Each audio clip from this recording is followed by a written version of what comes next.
कीन के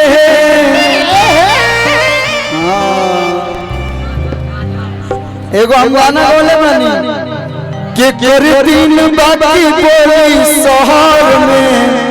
ऋतिक बाबू आइए, लेके पिस्टल घूमी कमर में। हम पटना जिला के लड़के हैं, एक बार अगर पसंद कर लिए तो के डॉन तेरे इश्क में या तो मर जाएंगे नहीं तो मर देंगे। अबू हमने के ना हो जा करू ई कुलना तहरा सोंगे फूकी चावल फोटो फाड़ दे नीचे बैठना तो पिछावे से मार दे। आओ कहा लोग बैठा ही नहीं तो मारे लगे भाई बैठो लेके फोटो खींचत रहो बैठो बैठ जाइए। निवेदन है आप लोग से बैठ जाइए, पीछे लोगों को परेशानी हो रहा है कि कर दिन बाकी बोली शहर में है। सेल्फी जी आओ है ना मैदान में वो कि कर दिन बाकी बोली है पटना शहर में। ले पिस्टल घूमी ले कमर में। तू पसंद बारू पहले नजर में। देखिए हम रंगदारी गाना गाई ना, हम गलत ना बोला, हम रंगदार ना है, रंगदारी गाना गाई ना, लेकिन केहू को टोंट ना गाई ना। देखिए हमारा लाइन तू पसंद बारू पहले नजर में। ले पिस्टल घूमी ले कमर में। हथियार को हम सिर्फ शौक में रखते हैं, खौफ के लिए नाम ही काफी है। लोग पहले रंगदार प्यार ना करे, काहे ना प्यार करे। उस शेर कोई सुन जे शिकार ना करे। अब शेर कोई जो शिकार ना करे और रंगदार कोई सुन जो प्यार ना करे। आधा रंगदार प्यार में चल गए, रंगदार ना बोल प्यार में खत्म हो जाला। कि उस शेर कोई सुन जे शिकार ना करे और रंगदार कोई सुन जो प्यार ना करे। देखो दू रंगदार आई लोग, अगर ये तीनों रंगदार ट्रेंडिंग में चलता लोग। चंदन यादव जी और बिक्कू भाई के जोरदार ताली आप लोग बजा के स्वागत करिए। अरे की हमें सारा बाहुबली रहेले हमारा घर में। ई कहतारी सारा बाहुबली रहेले हमारा घर में। आजू के डेट में कोई बोल दे रे, कोई बोलता है ना भैया।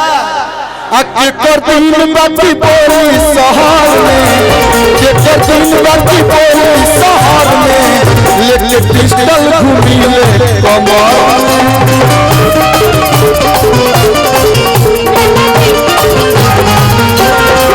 के कर दिन बाकी बोली शहर में।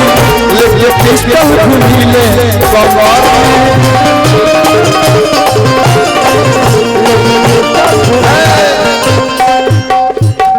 कि हमर जन्म भइल बक्सर में।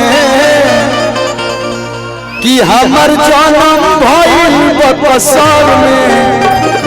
ले पिस्टल घूमी ले कमर में।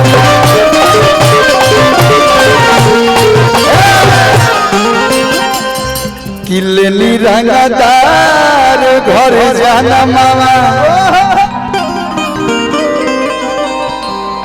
कि तू पसंद बारू पहले नजर में।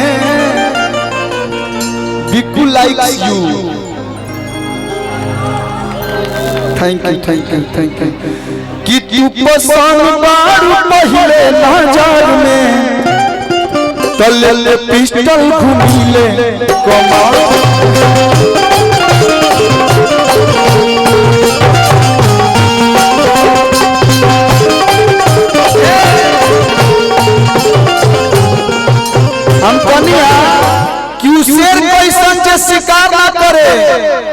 औरंगदार कैसन जवान अरे किसर बाहुबली रहे हमारा घर में लेके पिस्टल घूमिले अरवल में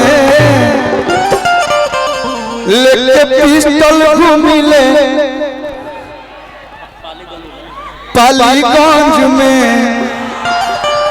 आई लव यू पालीगंज वालों कि कर दिन बाकी बोली शहर में लेके पिस्टल घूमिले कमर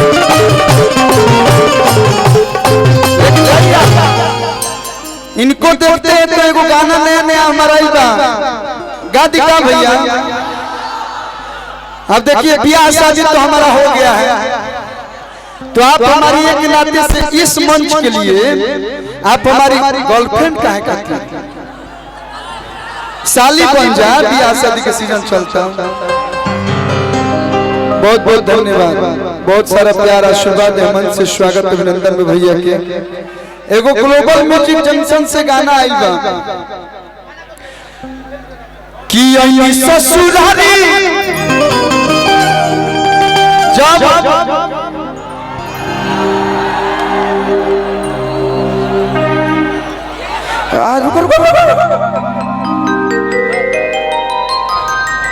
गोलूला करणवीर प्रताप सिंह देता हो भाई अब बताओ तू फेंक के मारा मारी करावल चाहता रू तारा में क्यों पसंद हो तो प्यार से दे दिया पिछवाड़े बुला के है झगड़ा मत करो कि ये ससुरारी जब नया नया ब्याह होला बिक्कू जी को नहीं मालूम होगा बिक्कू के अभी ब्याह नहीं किया पहले से कहीं चंदन भाई के मालूम हो चंदन भैया की या मुकेश भैया की जब नया नया ब्याह शादी होला भैया 10 साली मान ले सके ना मान ली सन हो आ जब ऐसा ऐसा साली हो तो जीजो माने वन साली के लेकिन हाई साली नटखट साली है कह दिया तो जीजवा कहता और ससुरारी करे खतिरदारी तू चढ़ाई करेलू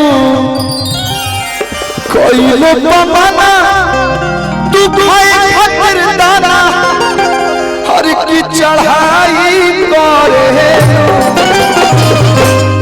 ई कह तारी किए जीजा जी जैसे रउआ को टाइल बनी हमरो के कोटावा कह तारी अरे दीदिया के छोड़ी तोनी अरे की हेनियो धान कदी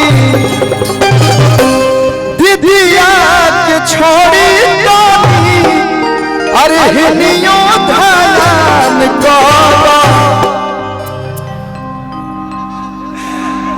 अरे की नया बनेवान कह दो नया बनेवान कह दो छूके जवान कह दो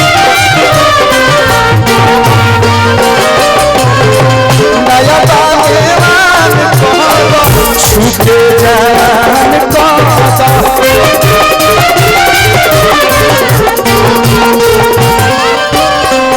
दीदिया के छोड़ी तो हेनियो धान कह दो दीदिया के छोड़ी तो हेनियो धान कह दो कि नया बनेवान कह दो देखो तो छुआ तनी है जाहे ने फीलिंग जागत है भाई को है नियत तनी आ जाई करा कि नया बनेवान कह दो छूके जवान कह दो नया बनेवान कह दो छूके जवान कह दो